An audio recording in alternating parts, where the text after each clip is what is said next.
अभी जो मौसम चल रहा है यानी कि सर्दियों का समय, विशेषकर ये बहुत ज़्यादा बीमारियों वाला मौसम तो नहीं होता है।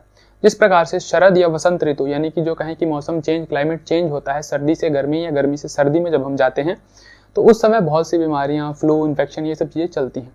उस प्रकार की बीमारियां सर्दियों के समय में तो नहीं होती हैं। साथ ही साथ आयुर्वेद ऐसा कहता है कि जठराग्नि बहुत ही ज़्यादा प्रबल होती है, पाचन बहुत स्ट्रॉन्ग होता है और इस समय हम कुछ भी खा पी के पचा सकते हैं और खाते भी हैं।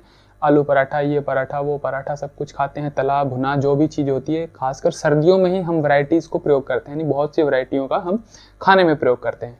इससे एक समस्या उत्पन्न जरूर हो जाती है, यानी कि फैट अर्थात कोलेस्ट्रॉल की समस्या। यदि आपने खाने में बहुत ज़्यादा ढील दे दी और स्वास्थ्य के ऊपर बिल्कुल ध्यान नहीं दिया सर्दियों के समय में, क्योंकि ये खाने का सीजन है, आप खाते गए, तो इस कारण से कोलेस्ट्रॉल जैसी बीमारियों का खतरा बढ़ जाता है।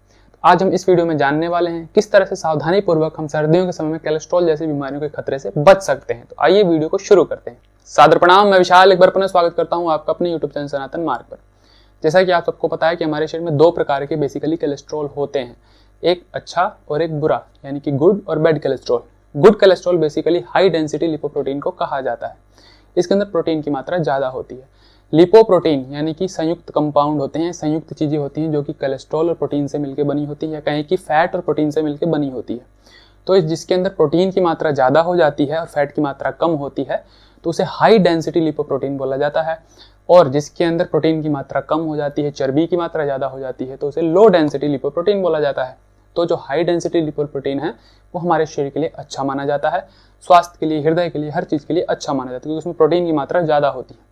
और जो लो डेंसिटी है, इसमें कोलेस्ट्रॉल या फैट की मात्रा ज़्यादा होती है, तो इसे हमारे शरीर के लिए उतना अच्छा नहीं माना जाता। ये बहुत सी बीमारियों का कारण बन सकता है। जब आपके शरीर में खराब कोलेस्ट्रॉल या एलडीएल बढ़ता है तो ये हमारे लिए बहुत सी व्याधियाँ लेकर आता है, बहुत सी समस्या लेकर आता है, जैसे कि हाइपरटेंशन की, या कहें कि हाई बीपी की समस्या होने लगती है।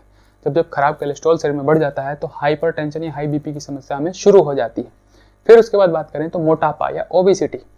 जब मेद, फैट, चर्बी ये सब शरीर में बढ़ जाती है तो हमारे शरीर में मोटापा आ जाता है, हम ओबेसिटी के शिकार हो जाते हैं, शरीर भारी और थुलथुला हो जाता है। फिर किडनी से जुड़े रोग, किडनी से जुड़े आपको रोग हो जाते हैं। उसके बाद किडनी से ही जुड़े रोगों में एक और चीज़ आती है, या कहें कि कोलेस्ट्रॉल या कफ से जुड़े ही एक और रोग होते हैं। कोलेस्ट्रॉल और कफ दोनों ही समान ही एक तरह से, क्योंकि कोलेस्ट्रॉल भी कफ का रोग है। और कफ से जुड़ा एक और रोग होता है डायबिटीज़, यानी कि प्रमेह।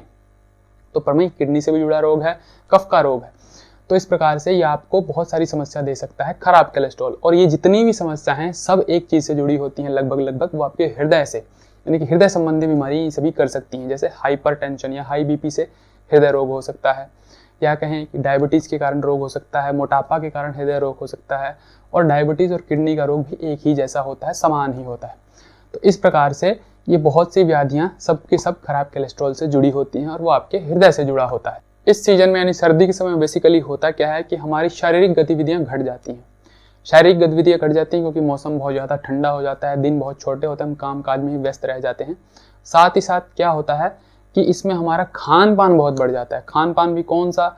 वो खान पान बढ़ जाता है जो बहुत ज़्यादा मेद या चर्बी पैदा करने वाला होता है। दूध, दही के जितने प्रोडक्ट होते हैं, पनीर, क्रीम, चॉकलेट, जितनी भी मीठी चीज़ें होती हैं, ये सभी फैट की वृद्धि करने वाली होती हैं। फिर उसके बाद बात करें तो जब हम एक्सरसाइज वगैरह नहीं करते हैं इस सीजन में खास करके, तो क्या होता है कि शरीर से स्वेद भी निकलना बंद हो जाता है, पसीना निकलना बंद हो जाता है। पसीना भी बहुत कड़क एक्सरसाइज से इस सीजन में निकलता है, हल्की फुल्की एक्सरसाइज से नहीं निकलने वाला होता है।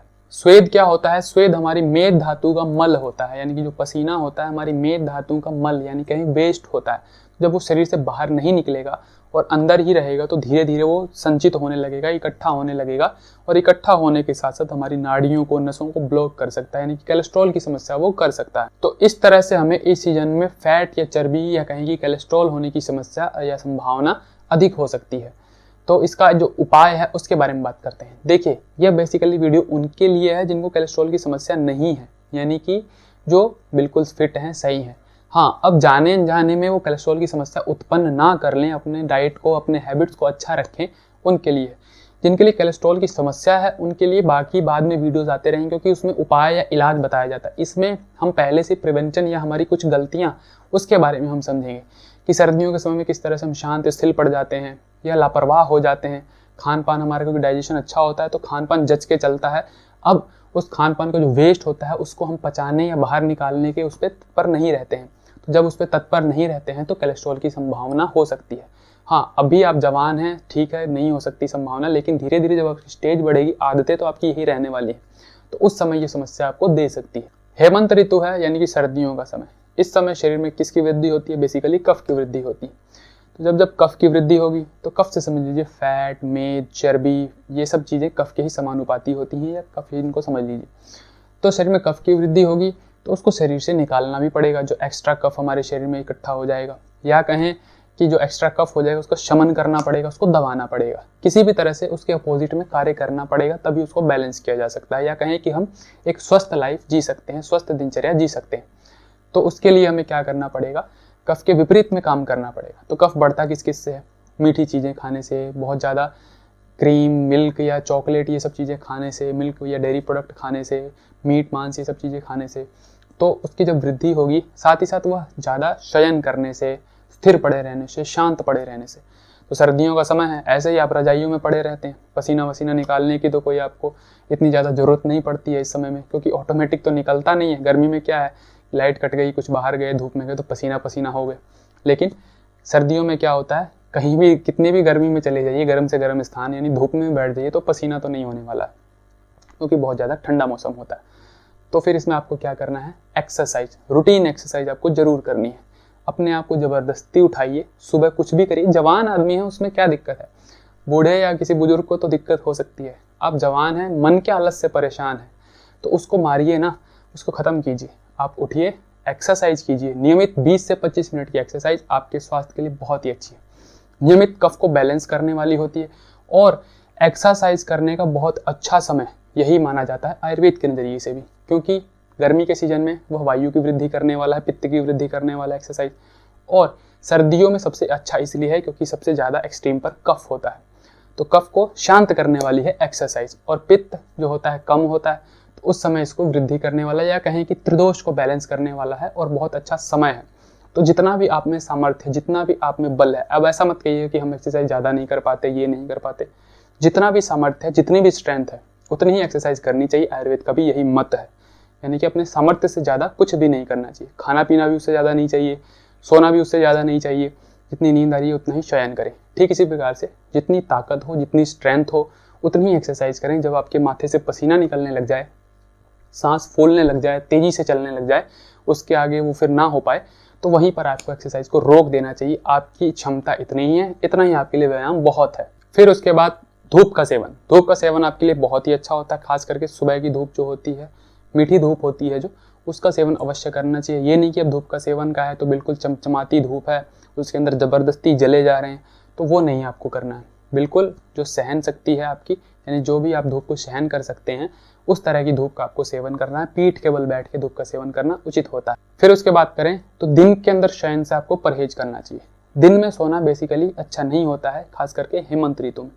अब बात उनकी आ जाती है कि जो रात्रि में ड्यूटी करते हैं, नाइट ड्यूटी करते हैं, बहुत ज़्यादा परिश्रम करते हैं, तो उनके लिए दिन में सोना अच्छा है, क्योंकि परिश्रम करते हैं तो कफ का नाश वैसे भी हो रहा है, तो वहाँ पर वो चीज़ें बैलेंस हो जाती हैं।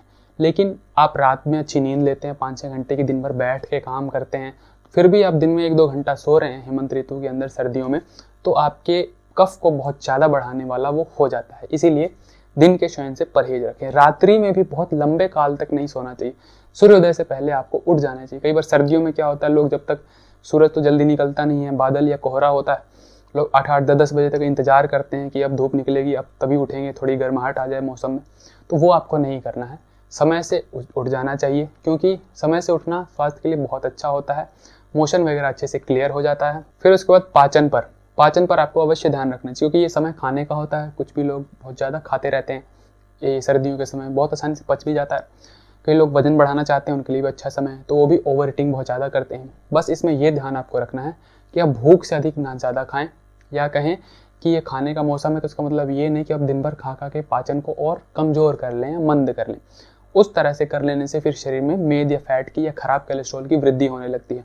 आपका खाना बहुत अच्छे से पचा है, उस पर सभी धात्वाग्नि ने अच्छे से कार्य किया है, तो फिर आपको अच्छा ही कोलेस्ट्रॉल बनने वाला है, जिसे हाई डेंसिटी लिपोप्रोटीन कहते हैं, HDL।